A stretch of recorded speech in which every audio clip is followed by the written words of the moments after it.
السلام علیکم ورحمۃ اللہ وبرکاتہ۔ قابل احترام ناظرین اکرام، آپ تمام کا الخیر ٹرسٹ CGM چینل میں استقبال ہے، اور آج ہماری گفتگو کا عنوان ہے نکاح کی فضیلت۔ میرے عزیز دوستو بزرگوں،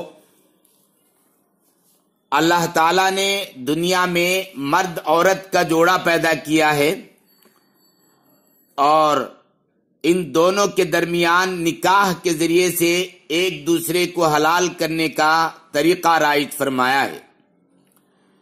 عورت مرد کے لیے انتہائی اہم ترین نعمت ہے۔ روایت میں آیا ہے کہ حضور صلی اللہ علیہ وسلم نے ارشاد فرمایا کہ جس وقت اللہ تعالیٰ نے حضرت آدم علیہ السلام کو اپنے دست قدرت سے پیدا فرمایا اور انہیں جنت میں رہنے کے لیے چھوڑا، تو کہتے ہیں کہ آدم علیہ السلام اداس رہتے تھے۔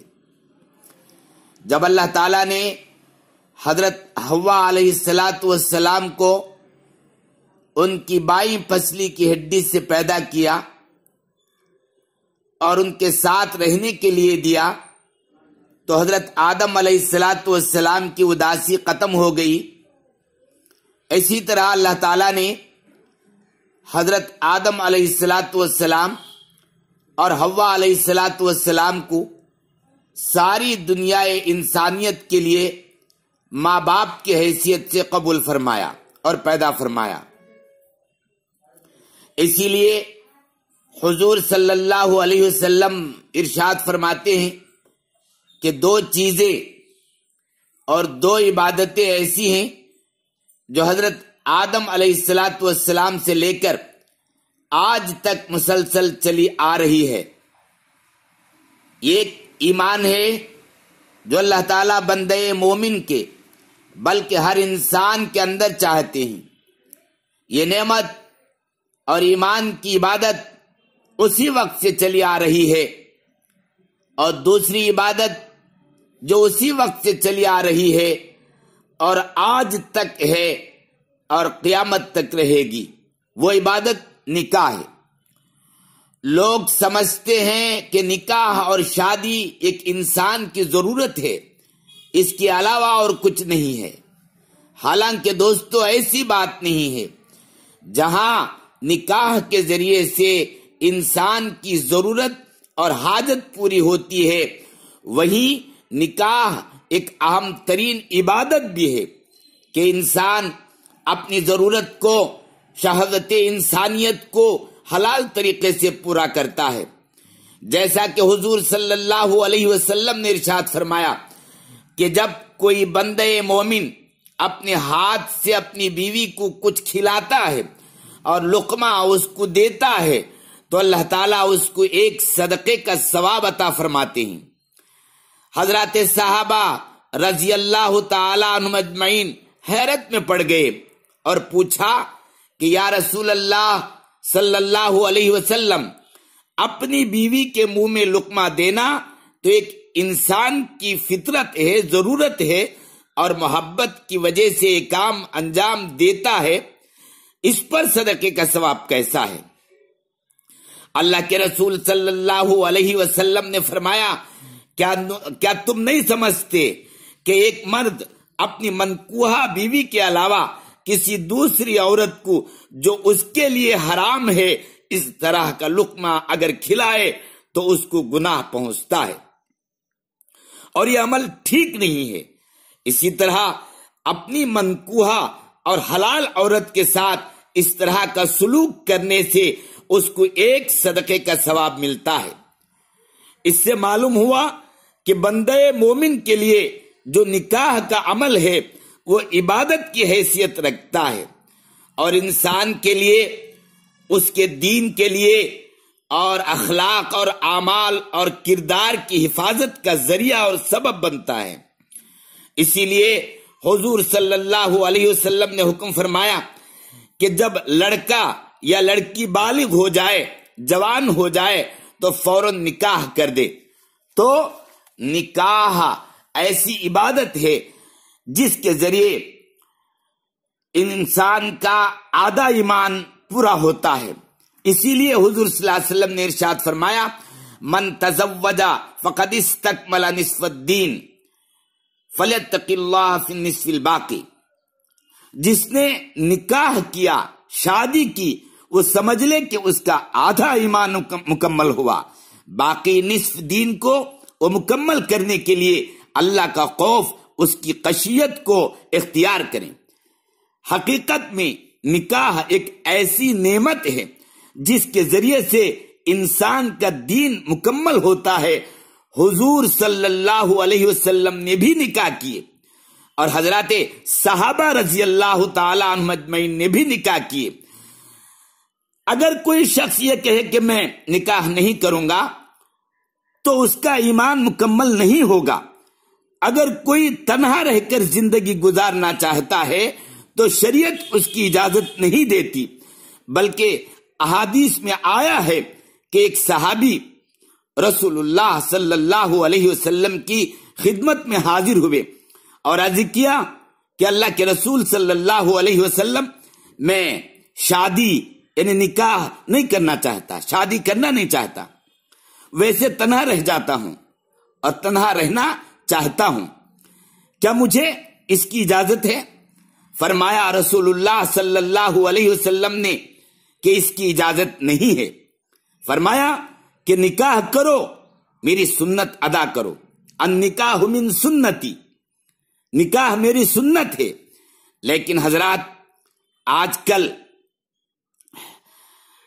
معاشرے میں، ماحول میں نکاح اور شادیاں کی جاتی ہیں اور یہ بھول کر کی جاتی ہیں کہ نکاح رسول اللہ صلی اللہ علیہ وسلم کی سنت ہے اور اسی طریقے پر انجام دینی چاہیے جس طریقے پر رسول اللہ صلی اللہ علیہ وسلم نے انجام دی تھی اور آپ کے صحابہ نے انجام دیا تھا.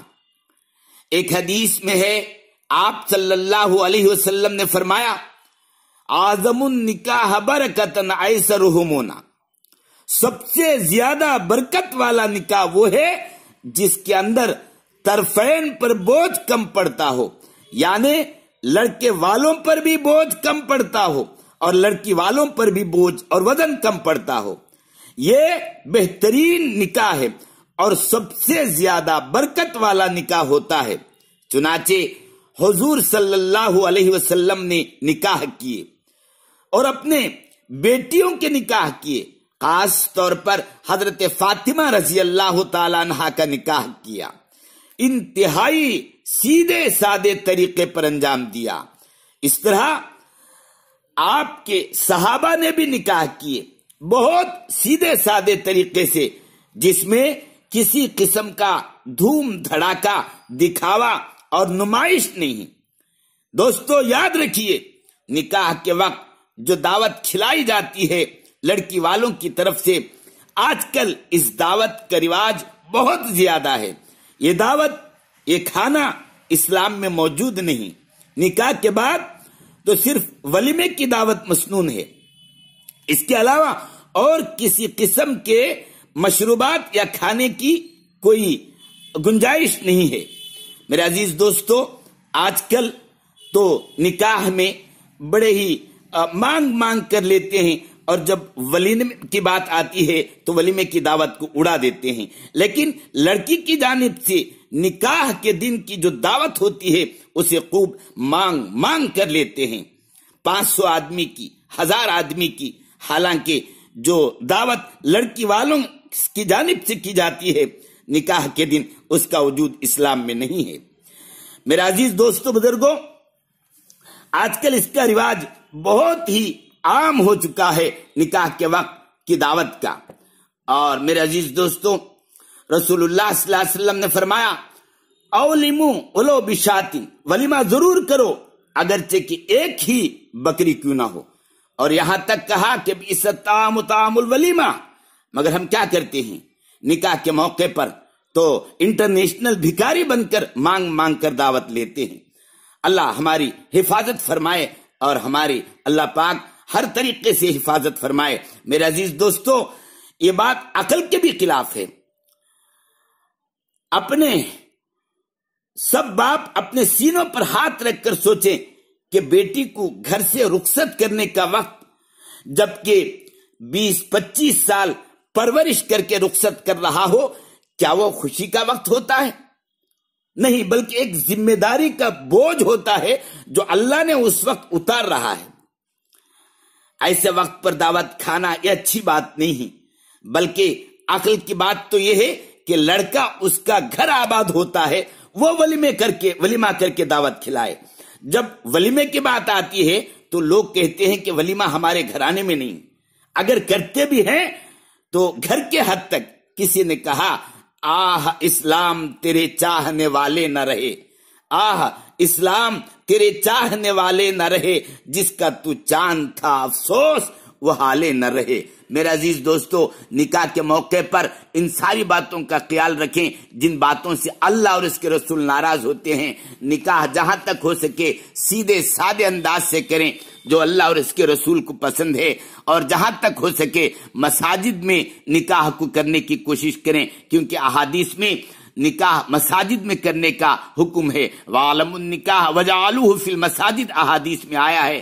اس لیے آپ تمام احباب سے میں یہی عرض کروں گا کہ نکاح کی بات آتی ہے تو شریعت کا لحاظ رکھیں اور اللہ اور اس کے رسول کو راضی کرنے کا عمل کریں، اور نکاح والے عمل کو مساجد میں کرنے کی کوشش کریں۔ اللہ تعالی ہم سب کو عمل صالح کرنے کی توفیق نصیب فرمائے، قرآن و حدیث پر عمل کر کے اللہ اپنی آخرت بنانے کی توفیق نصیب فرمائے۔ نکاح کے وقت میں ہر طرح سے ہم قرآن و حدیث کی روشنی میں عمل کرنے کی اللہ ہمیں توفیق عطا فرمائے، آمین۔ وآخر الدعوانا الحمدللہ رب العالمین۔ السلام علیکم ورحمۃ اللہ وبرکاتہ۔